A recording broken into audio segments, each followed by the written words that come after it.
Hola, mi gente. This is brought to you by Face Strong. Face Strong is a faith-based apparel line. So when you purchase from Face Strong, it helps us stay online. So go to www.facestrong413.com to purchase your apparel.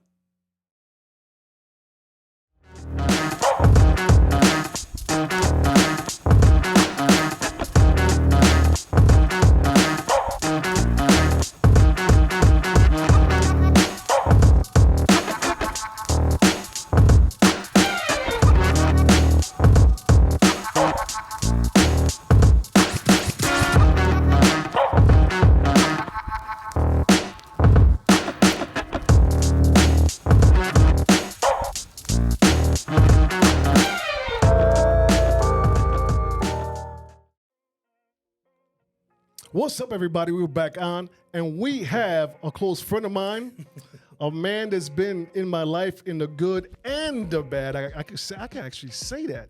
I can actually say that. You can. I can. He is a comedian. He is a host of many things. If you need this guy on a panel, he will show up, and he will take care of that panel. He's a comedian. He's a singer. He's a writer. And I totally forgot this, man. I forgot to bring my book. I bought your book. Oh, you did? I did. I forgot to bring my book because I gosh. wanted you to sign it. I do have a He book. is an I forgot author. about He that. is also an author. forgot about Mira, that. mira. He is in a band called La Obra.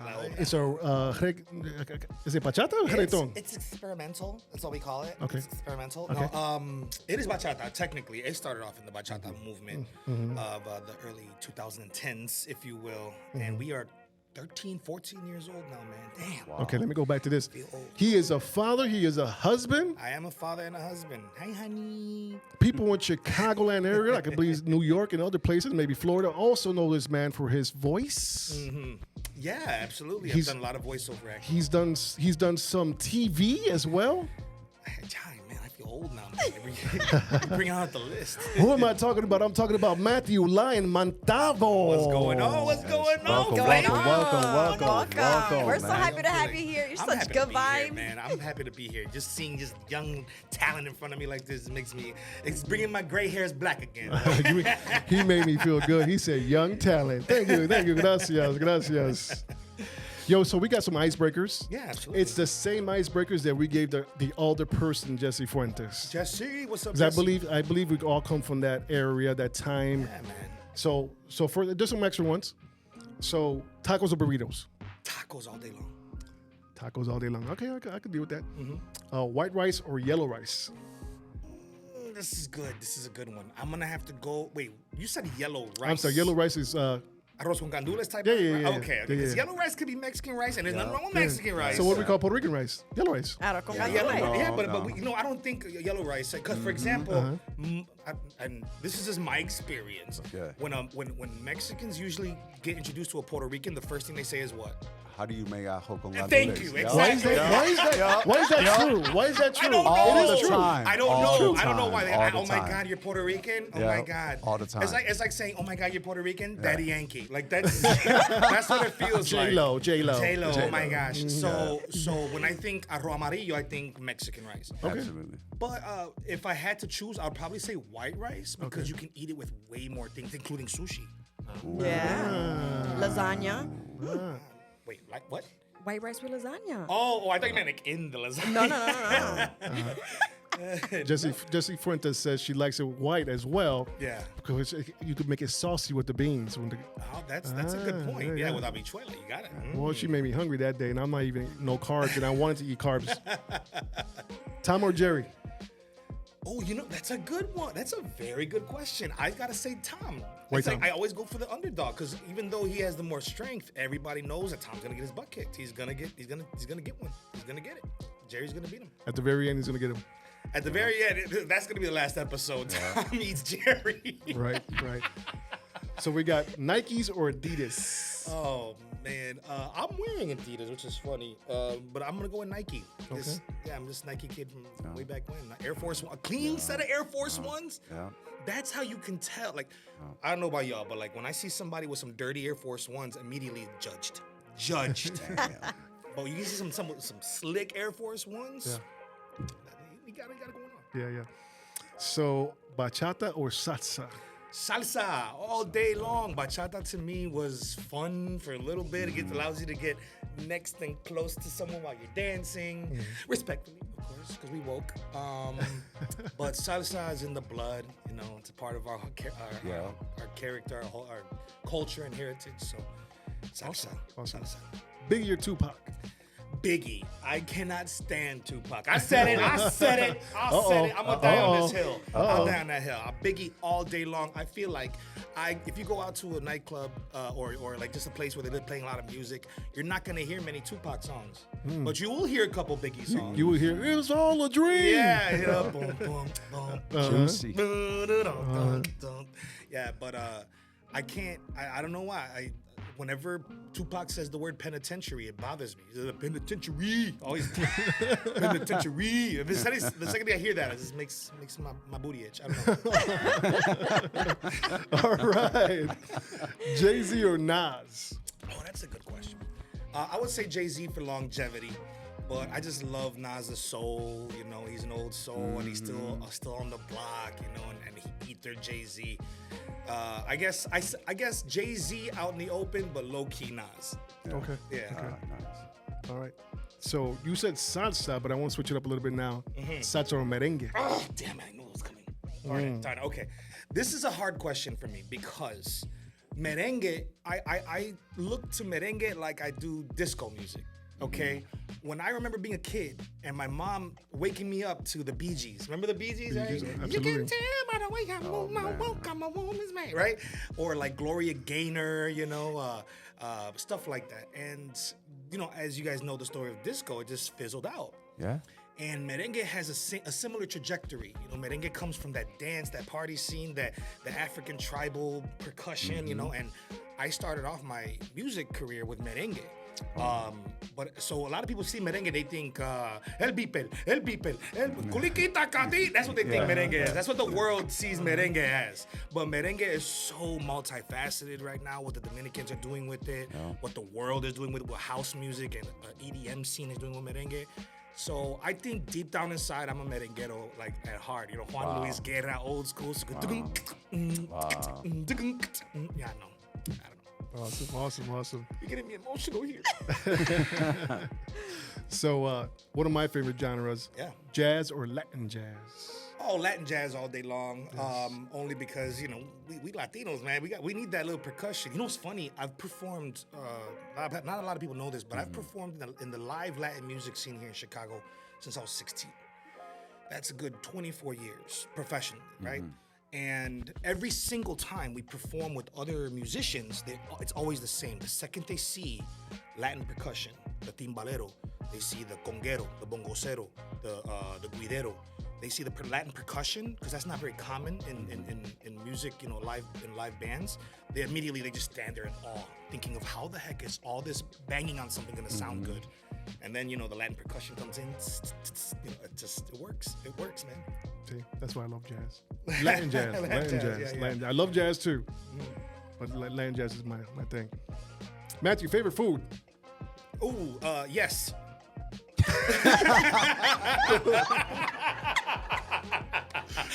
Okay, all right. So that's a great question because, okay, you're hungry. You're hungry, right? What is it? Like, you can have anything right now. And I would say my go-to that I can eat anytime, all the time, it used to be pizza, but you know, it changed to tacos, man. We in Chicago, baby. Chicago got them things, bro. Is there a place where you like to get your tacos? I mean, we have so many restaurants. I mean, so many taco joints.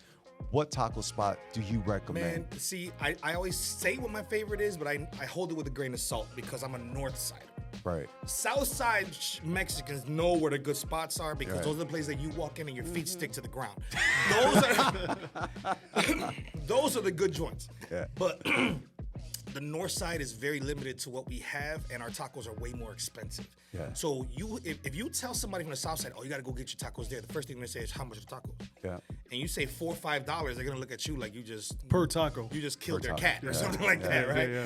So if I had to choose, actually a place down the block from here, Meson. Hey, Meson. I was going to say that. Meson is the joint. That's good. La Pasadita used to be real good on Division Street. Yeah. And I just find it interesting, man. Like I remember back in the day, you used to go 24/7. You could find a Yeah. good taco joint. Not so much anymore. So what happened to Juan Titans? Juan Tintan's got a good burrito, man. They got a good burrito. That's how you know you're a hood, when you know like the one Juan thing Tintan. that's good at that one spot. Yeah. Right? Hey, over here they got the good Coca-Cola because it's crispy, like you know. Juan Titan is the spot that everybody goes to after clubbing, and they're you know they're trying to get that food in them. It's a big burrito, this big. Oh my god! Like a little Baby, bundle of yeah. baby or something of carne asada. Yeah. Baby carne asada. That's funny.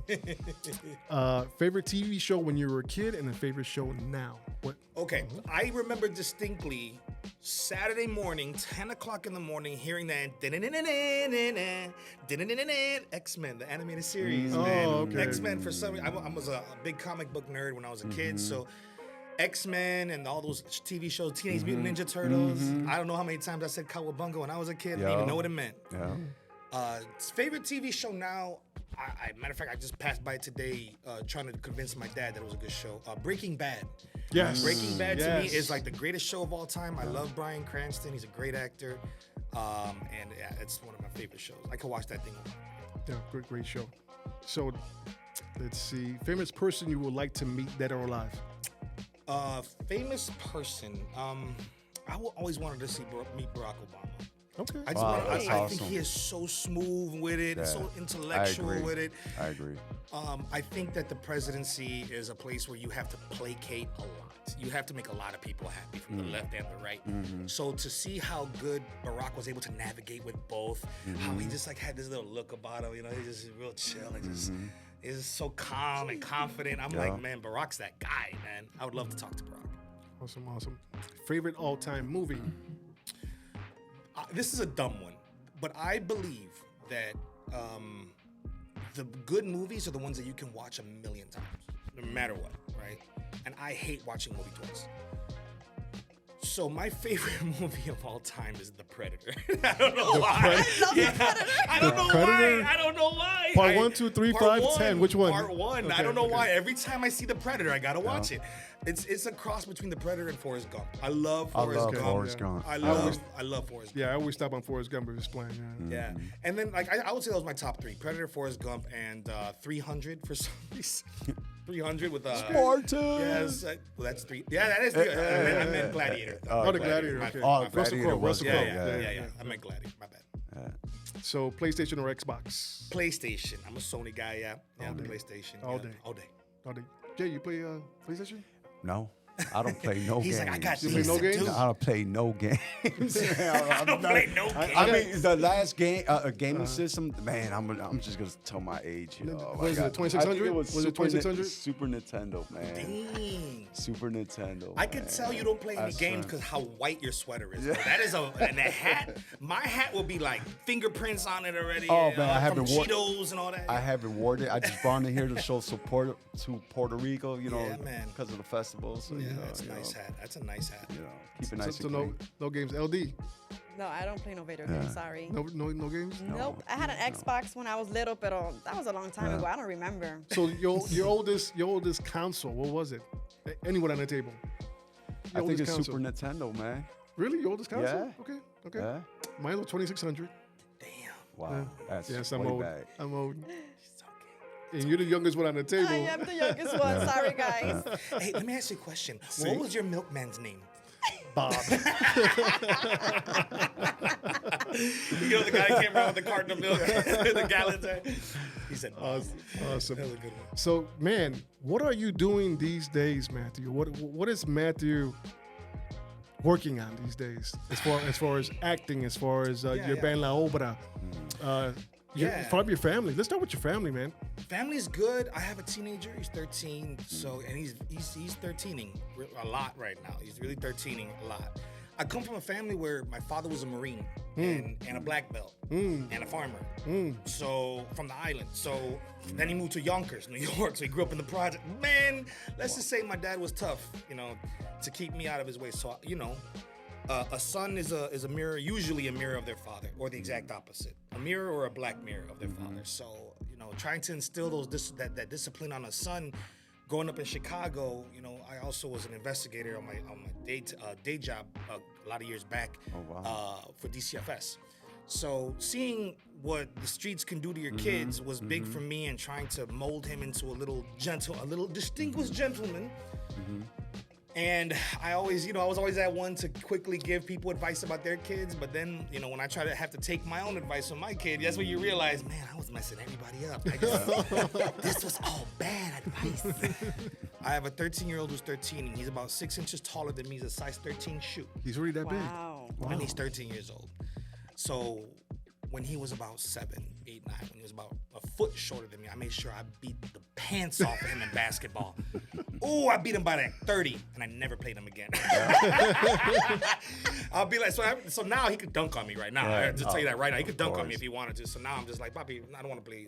You remember the last time we played together? You lost by what, 30? Nah, I don't want to. He wants that run back, man. Yeah, and exactly. Dad's not He's gonna like- give it to him. Yeah, he's like shaking. He's like, come on, Dad, let's play. Yeah. I'll give you 9-point lead. We'll go to 10. And I'm a husband. I've been married to my wife now for about. We've been together for 10 years. Married half of that because as Puerto Ricans we got to be sure. Well, I'm sorry. That's very true. That's very true. Sometimes we do something backwards. Yeah. So your son's name was what? Josiah, And your wife's name? Isabel. Isabel. Okay. Yeah. So how long you been married? Wait, again? what's up? Wait a minute, you're saying who they hold on, are. bro. For the people out Who there, you working for? For the people out What's there, going on here, man? Let me talk to this camera. For the people out there that needed to know that, do not be in his DMs, please. Yeah, I know. Get out those DMs. I'm gonna have somebody like, there was a credit inquiry on your account. But how long have you been married? You said Oh, Isabella's watching. 5 or 6 years, probably 5 or 6. 5 or 6. You're not yeah. sure? I mean, there's so much love that you can't even concentrate sometimes. So much love that you can't concentrate on the exact thing. Good answer. Good answer. Has your wife always been supportive? Does she tell you, man, Matthew, you got to relax a little bit right here? Man, that's a great question. And I think this is just like any other relationship. At first, you want to be supportive of those trials and tribulations of an entertainer, right? And of course, you're gonna have different people. You have the people that have from day one to the last day have been there supporting, acting as manager even, or their greatest groupie. But then you also have those partners who are just tired. They're getting pulled from every different direction, from people getting in their business to people always, asking those questions like, oh my God, how can you date a musician? Oh my God, how can you date an actor? He's gone again. He's missing this holiday and that birthday again, And I know it's difficult for her. It's difficult for her to, keep me on her back as far as, being there and being, equal energy, Right, because right. I suck a lot of energy out of her when it comes to being an entertainer. A lot of us, we need that attention, and a lot of it comes from the home front. If especially entrepreneurs too. There's this sense of us that we need to be greater, bigger, and stronger even than our peers, and we want our spouses and our partners to be proud of us, supportive, and be at that same energy level. But if we're not getting that energy from home, oh my gosh, it's so depleting. It's depleting. So she's been a trooper. That's She's what's up. been she started off going to all the shows and oh yeah, you gotta go, that's no problem. And now she's just like, just let me know when you come home, bring me Starbucks. And then she texts me the order, and it's like something I never heard of before. So how's La Obra? How's the guys? The guys are good. And the girls, I The forget. guys and girls, they're good, man. We're still performing. We had to shift. We have to pivot because of COVID. So we were doing bachata for a long time, and we just got tired of doing bachata. To be honest with you, so we started experimenting. Different sounds, Brazilian, Central American. Different percussion, different type of rhythms. So we've been performing everywhere. We're doing a lot of openings. And now, I'm gonna be honest with you, we slowed down a lot after COVID. So we pivoted and we started doing a tribute to Selena. So we call that now, we call La Obra de Selena. Nice. And then we do, our songs mixed in with, Yeah. anything for Las Selenas, So we're doing that now. And we have no ego in our band, so from La Obra, me being the front guy, and my girl, Graciela, shout out to Graciela, being our backup singer, and then we switched it. Boom, we role reversed. Now I'm the background singer, and she's up in the front on those shows, so we switch off pretty well. try not to have any ego. We're all trying to get this piece of the pie. So let me ask you a question. How was it performing in Las Vegas? How was that performance? I don't remember a lot of it. No, I took a look. It was like what, 10 years ago or something. no. That's the reason why. That's the reason why. it. No, Vegas was great because I don't want to sound like I'm crapping on my city, but I have a sensitive, I guess I don't know, side for the way the city has treated musicians here. Yeah. Love my city, love what we've done with hip hop, gospel music, jazz music. But when it comes to tropical, Caribbean, and urban Latin music, our city has been a little tough with getting. There's some guys now that are finally getting off their feet. Gotti is one; he's doing a great job. But we're good at. I want to sound like a big old hater. We're good enough to open up for all the big names, right? But the promoters and the event specialists and the marketing agencies, they're not gonna say, "Hey, these are our guys from Chicago. Let's put them somewhere." Right. So we had to go and get those shows ourselves. So that's why I don't like talking about that much, because I'm a strong believer in don't talk about it, just do it. Just do it. You can't make it, find it. You know, don't be that dude that's in the back saying, "Oh, they no one help me. You put me up. Take me with you." Nah, bro. So Vegas, we found on our own because they were doing a lot of Latin nights live at a really nice venue, and we were doing some big things at that time. So they brought us over there. They treated us so well, man. Really? They put us up in a beautiful suite. You know, everything was, you know, the way that you want to get treated when you're an artist. Right. You know, hey, You man. want to feel appreciated. Yeah, right? absolutely. And Like, that's where you're saying Chicago don't show the same appreciation to their artists. Oftentimes we do find that. You know, we see that once you've gotten to a certain level. But I strongly believe that the industry has created that. I don't think it's necessarily just Chicago. Okay. I think the industry created a place where, all right, You have to go out. yeah, we can no longer fund you. You know, like back in the day, back in Motown times, you sit on a corner, you sing enough, someone's gonna find you. Yep. But now they're like, before they even hear you, how many followers you got? How many likes do you have? They don't care about the music. They're like, no, how many people will you fill into a location? Can you fit 100 people here? That's the first thing they're asking. They don't care about the music. You know, can you fill in the seats? Can you bring them money? And I think the industry just changed to that. You know? So Matthew, I know that you're an actor, songwriter. ¿Qué más? What else did I miss? Oh, he had it. I was like, Comedy. it was like comedy. I've done comedy stuff. Content host. creator. Content creator. Okay. I dabbled in that. It's tough. What are you talking about? It was one of your first things you did. That, you know, was yeah, you was the remind stuff me. in Chicago. I can't That's say the true, word. that's true, The yeah. stuff in Chicago. Well, Chicago sing. How did Chicago's people in Chicago say your first video? Oh, stuff Chicagoans say. Yeah. Stuff. Let's say stuff. Yes, let's say stuff. Pero Yeah. también you are a firearm instructor, right? Yeah. That's something that you guys didn't mention. What? Yeah, absolutely. I am a firearms instructor. The short story to the long story is to make a long story short, to make a short story long. When COVID occurred, two things happened to our society. Everybody's booty hole started leaking because you couldn't find toilet paper anywhere. And then everybody started buying guns, and that was scary to me. What does that imply? Because let's be honest about it. You buy a hammer to hammer nails. You know, you buy a drill to screw in screws. You buy a gun to do what, right? To protect yourself, right? And that's it. You don't buy a gun for anything else but that. So going to the actual shops, you see lines and police barricades at the gun stores. You couldn't find any ammo. Ammo went from like $3 a box to like $60, $50 a box. Yep. And it was insane. So when I looked out there, and I know this might sound polarizing to a lot of people, but when I looked out there, I looked back and looked forward to both sides of the line, and I didn't see anybody that looked like me. And then when I got into the store, I didn't see anybody that worked in the store that looked like me. So I said, I would like to have my people of the melanin persuasion, black and brown people to be taught by someone who has similar experiences. That's what, you know, because in my experience, it was always one-sided. It was always one-sided, you know. Oh, you know Biden, you know Obama, you know Clinton, you know what I mean? So I tried to just say something like, I guess have the stance of, I'm gonna do this, and I just want to teach people how to be safe with firearms. That's it. I don't have any agenda, you know. I don't because I like firearms. I gotta hate this thing or that idea or this philosophy, no, I just want to protect my family, man, because the bad guys got them. Yeah. That's it. Well, no matter how you feel about firearms, whether you like them or dislike them. You're absolutely right. Just to touch on what you were saying, I was one of those guys. I never had a firearm in my life. Yeah. So when COVID hit, I was like, holy, what's going to happen here? Is somebody going to try to break into my house? Yes. I got to protect my mom, my family, just have something. And I just went OC.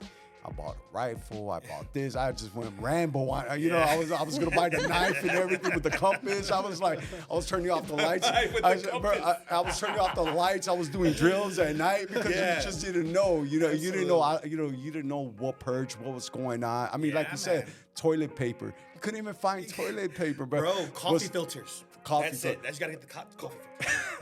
You didn't know somebody was gonna break into your house just for some toilet paper. So it was a period. Was scary. It was very scary, and I was one of them. And just like you said, there was nobody that looked like us there. Yeah. There was nobody. Yeah. At all. So. But I think that's cool though. Pero también, let's not forget, because I was, digging in. Doing the deep dive. Yeah, getting the info. Uh-oh.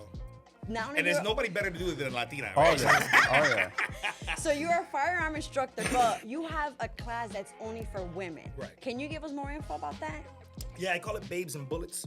Nice. That's a cool name. You know love what? it. Babes I and love Bullets. I just created it because the #1 sector of firearm purchasers are women right now. Wow. Actually, African American women. And so minority women, for good reason, in my opinion, my humble opinion. So what I've come to find is there's a lot of, how do I say without swearing? There's a lot of people that when you take them into a class, they think they know everything about firearms, and there are a lot of guys who do. But when I do certain classes, I've seen that people are timid to ask questions when those people are there.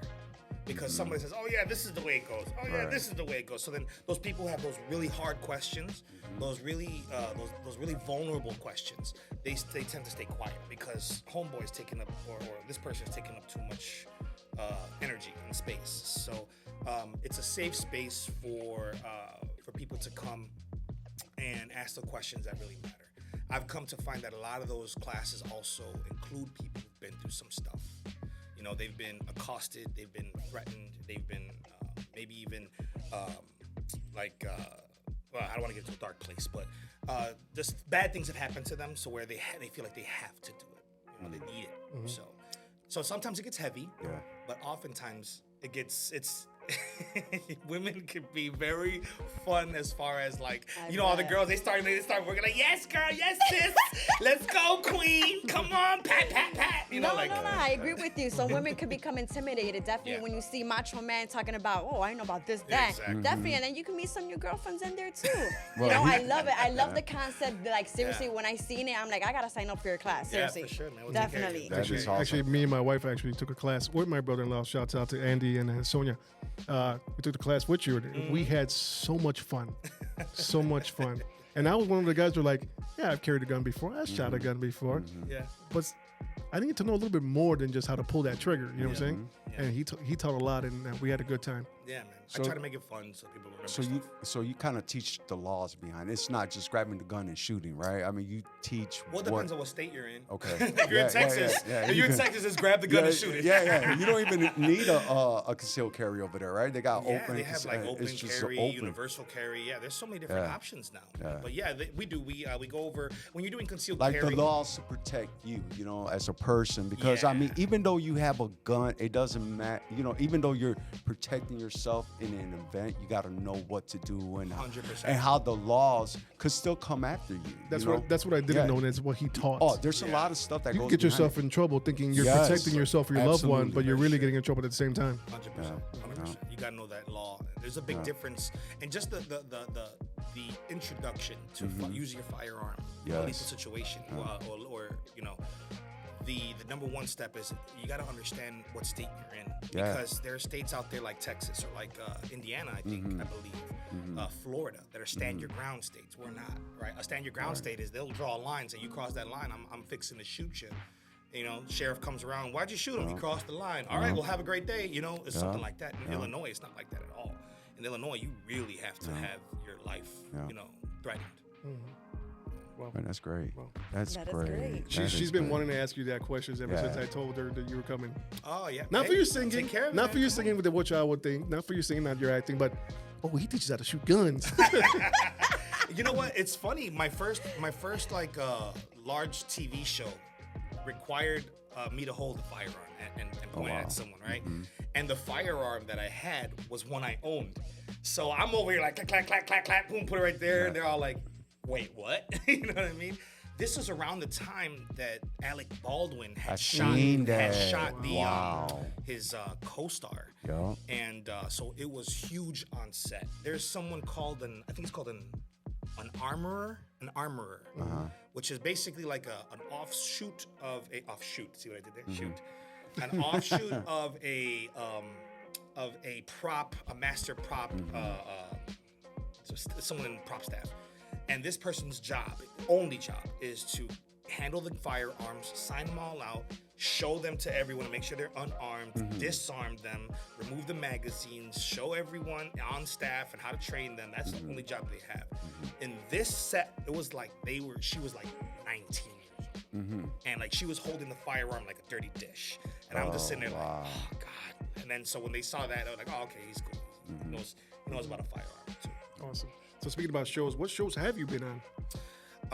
Right now, I am on this show called Cops. I get arrested. No, I'm just kidding. I'm on Rescue 911. I got stuck in the toilet once. No, I'm just kidding. So the most recent show that I'm on is season 2 of a show called Don't Forget the Lyrics. So that's actually a game show coming up on Fox. It's on every Tuesday. You can see your boy. Yes. 7 or 8 o'clock p.m. All right. So I think that one is going to be premiering in August. August or September. End of August. They gave me a window of when it was going to come out. Before that was a show from Dick Wolf called FBI. I play a drug dealer. I think I saw that one. You get killed? I do get killed. Yeah, I of course. I didn't get killed. I got shot. You got shot. We don't know if you're dead or not. We just went. You went down. They did just left say him I there. was in the hospital. There's hope that they're gonna do a reunion. I'm walking like, remember me? Did a couple of independent things as well. Currently working on writing a movie. Okay. Actually, Wow. Awesome. Yeah. It's a movie that we're working called Juan Alpha.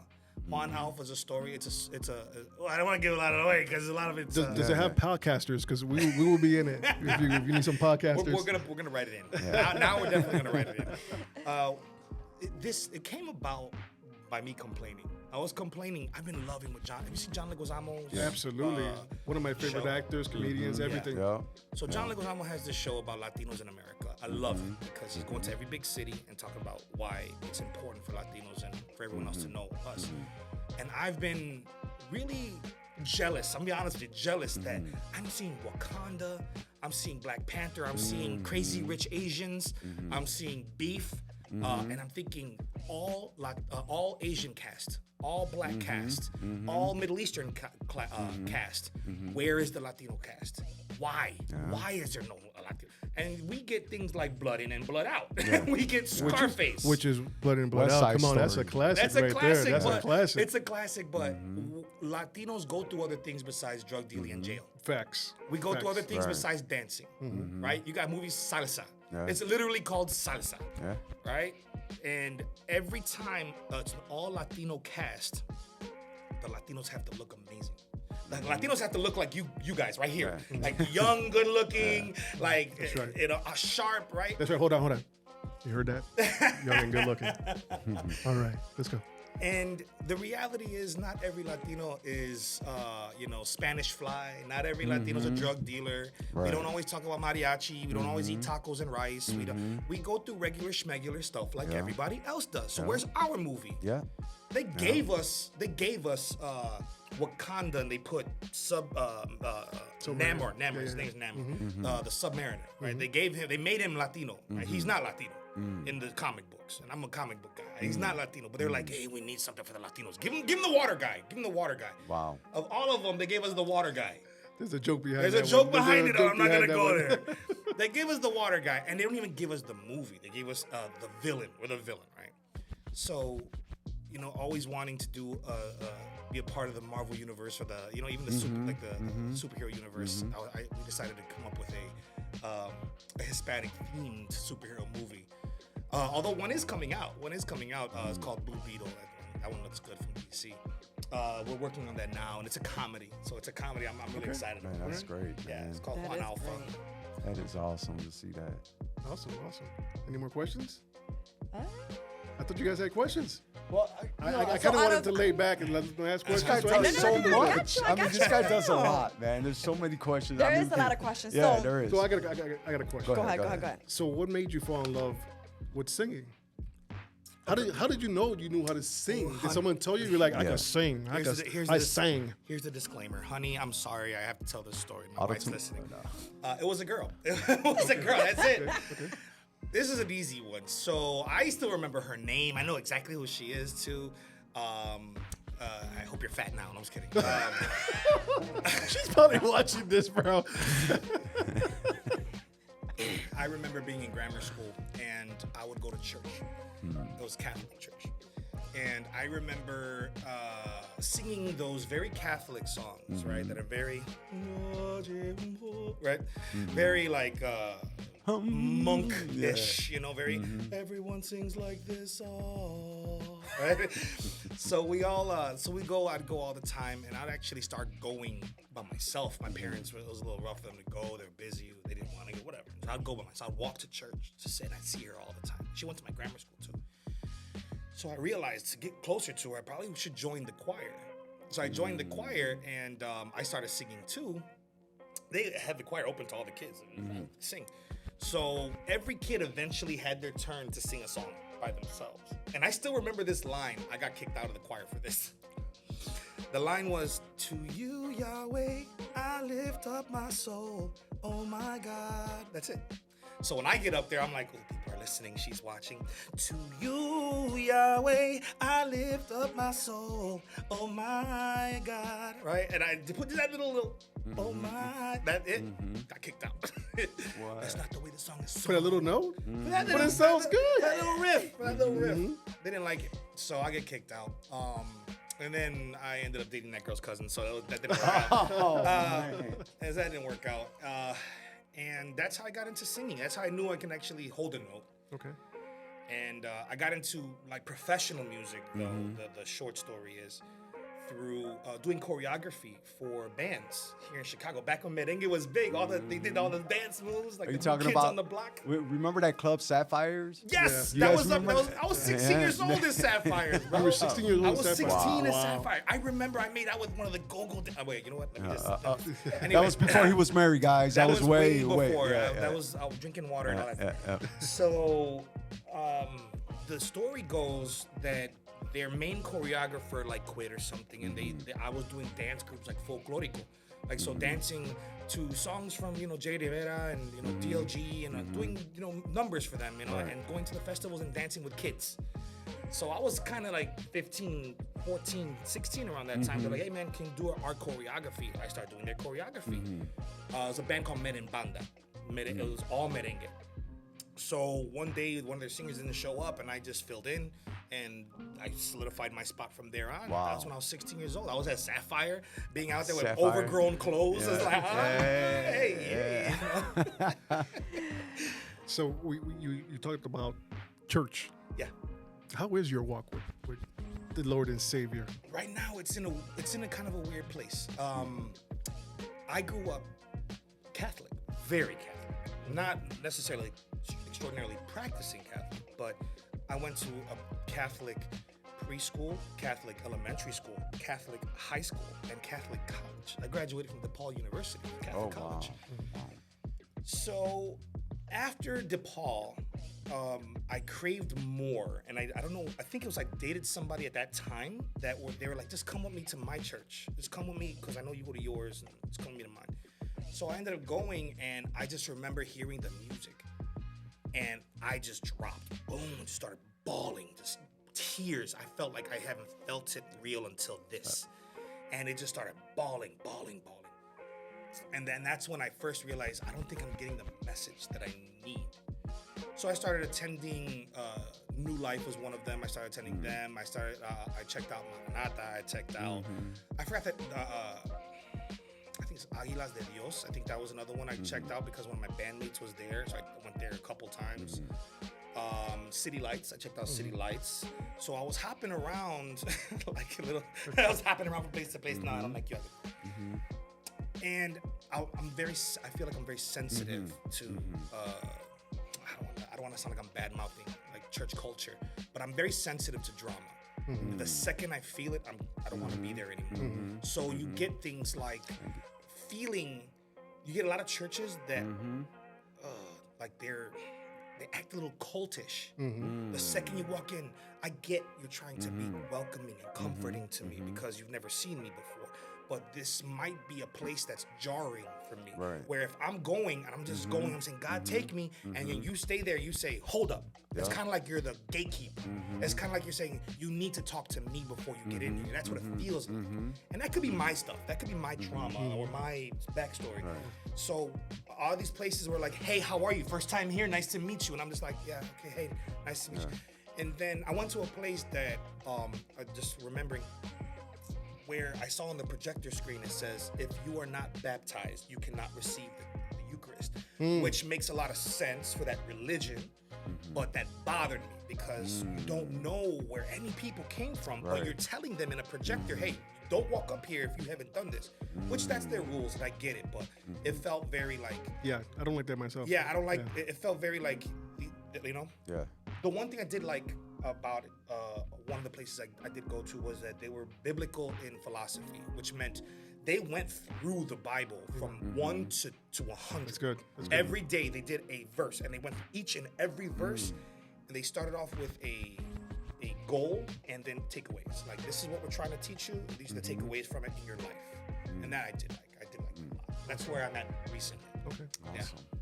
Just know that the church is a hospital, and everybody's coming in there broken. Even the people that are there serving, they're broken, and that's why we're there.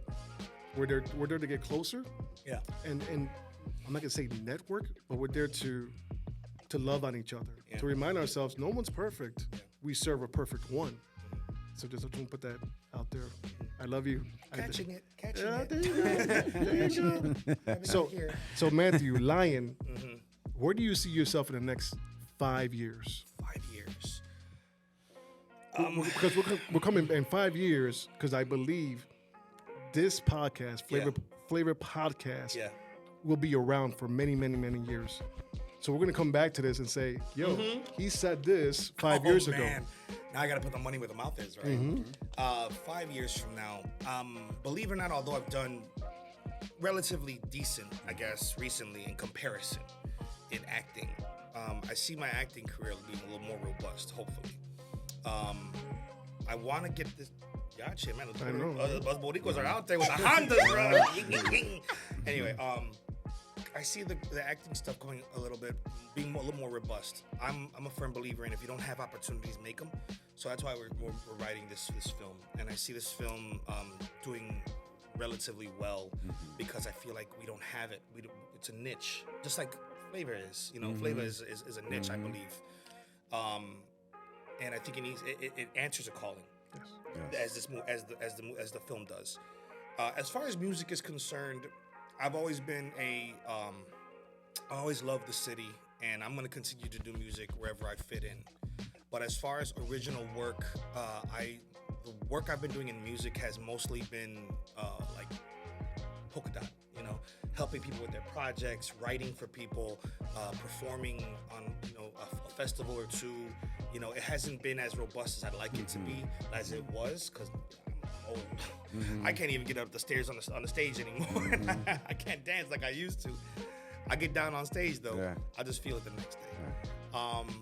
But as far as I would say, it's a lot more heavily involved in acting, and I'm trying to make money without actually physically having to work. That's big for me. So I think I can see myself doing a lot more entrepreneurial ventures, you know, and investing. Specifically, I'm creating a new what do they call these things? A new invention It's a new invention. It's that I'm gonna put it in airports, right? It wipes your butt when you're done. Okay. It's a good one. It's a good one. Yeah. No. I don't think you should. I don't think that's a good idea. You ever seen these people that always have some new idea they're talking about? I don't want to be that guy. I don't want to be that guy. I don't want to be that guy that always has a new. That's why, like, even hearing you say the things from my past, I'm thinking to myself, like, dang, there's no through line.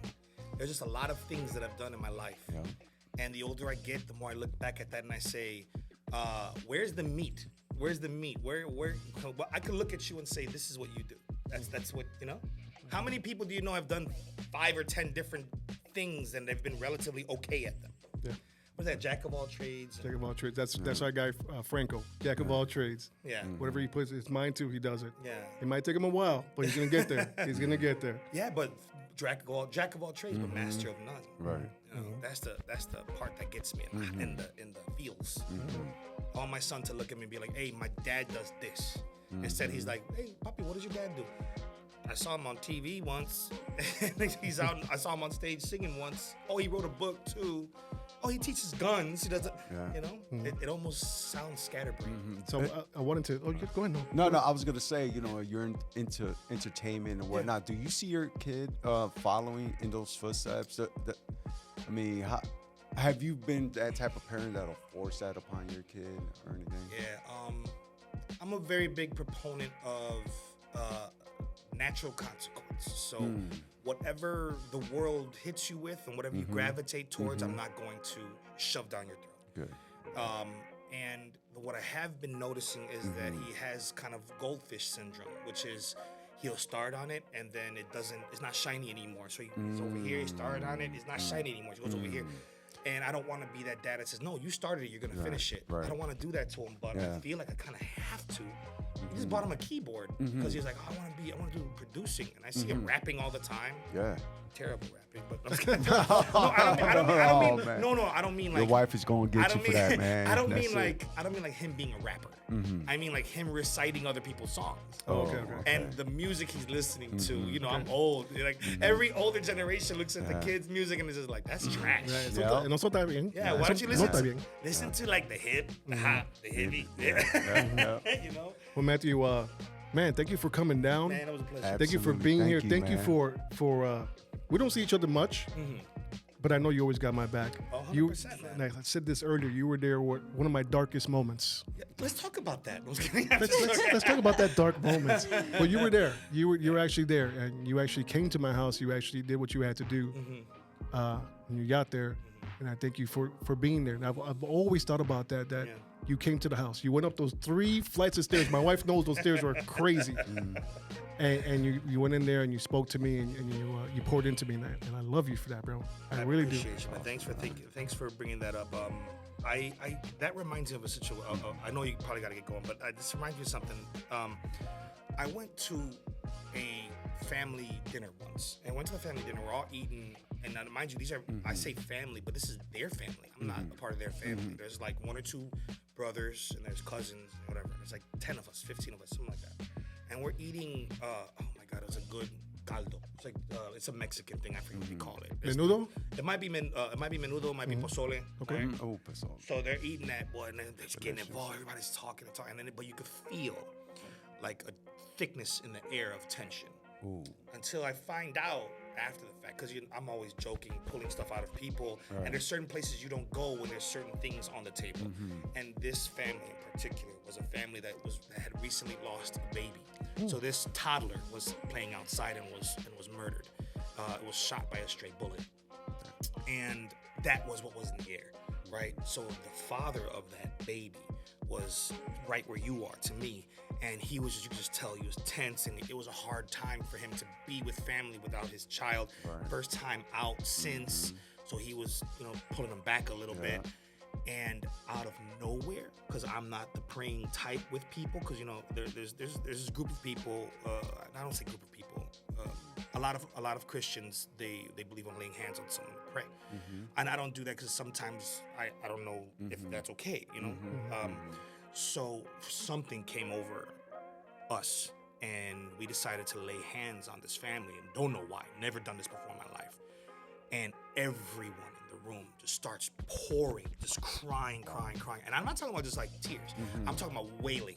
You know, and the guy I was with who brought me to this thing was somebody I probably went out with 2 or 3 times. And he said, hey, come to my family's house. It was like that. And I ended up there.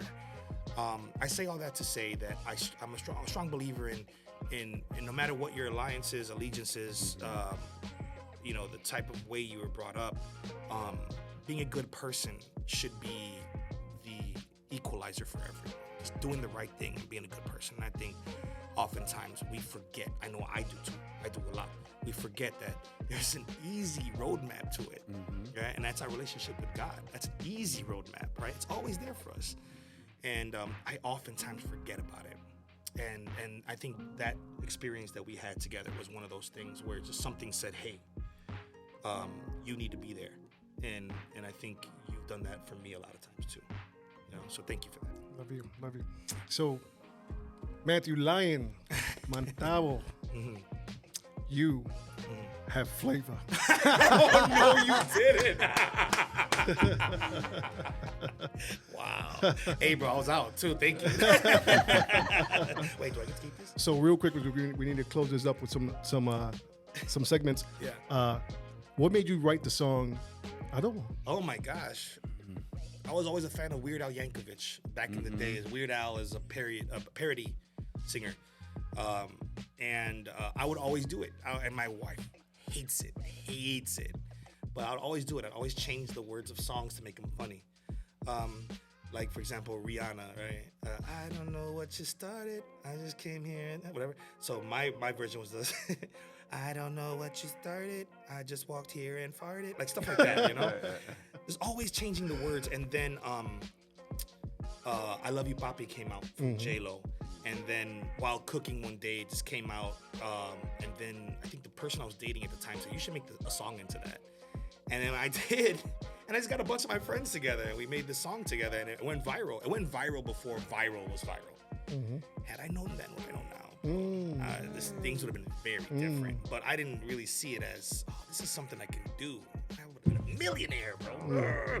Anyway, but I did it. And it was fun. And I had a lot of kids come to me, hey, you're a doable guy. Cool. So one more thing. Can you do something for our viewers? Can you give something?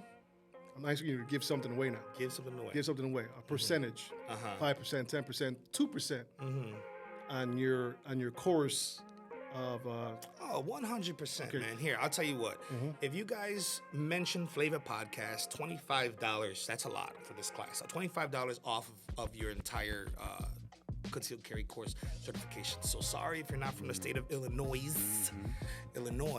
but you get $25 off of your class, and that's for just if you mention Flava Podcast. All right. Come on, somebody. Good. So on that, put your hands together for Matthew Lyon Montalvo. Yay. Thank you guys. You guys are amazing, man. Thank you. We got a really quick bless up. All right. Bless up. He looked around like he didn't know what he was doing. Like, who's doing it? Okay, so this bless up goes to Humble Heart. It's an organization that helps families that don't really have anything, right? The name of the founder is Carolyn Boyd, and what she does is she provides items to people that don't have the ability to purchase those items. Things like clothing, food, hygiene. So bless up to Humble Hearts. Humble Hearts organization. All right. So I got the last word, final word, and then we're going to go to LD. JC, we still miss you. We sure do. But LD's holding it up. Final word. God, you never know. I have no idea right now, to tell you the truth. Because I had something in mind, and Matthew being here and me just saying what I went through and he was there is just taking me somewhere else right now. But be good to your friends. Be good to your friends. Because they're going to be good to you as well. LD, take it over. All right. So make it quick. Our Face Strong gear has Philippians 4:13, which it says, I could do all things through Christ who strengthens me. So each challenge that I have in my life, I see as a storm, because a storm has a beginning and an end, right? So during that storm, I make sure that I hold on to God's hand and le digo a él, hey, dame toda la fuerza, give me strength, right? So you indulge into this deep conversation with him, and by the time that he tells you, look up, the storm is not there no more. Why? Because you were so deep into that conversation with him. He was helping you throughout the whole storm. So when things get tough, you're tougher. Remember that. Awesome. All right, that's so deep. JC, I miss you. Yeah. You gotta do JC's thing. JC, she's forgetting your thing. What is it? Well, you know what? I'm gonna say it. Yeah, JC, I don't even like you. I don't even know who you are. I don't like it. I'm here in your chair right now, and it stinks. I'm just saying. It smells like rotten acapullas. That's what it smells like to me. So I'm gonna say Flava out. Out.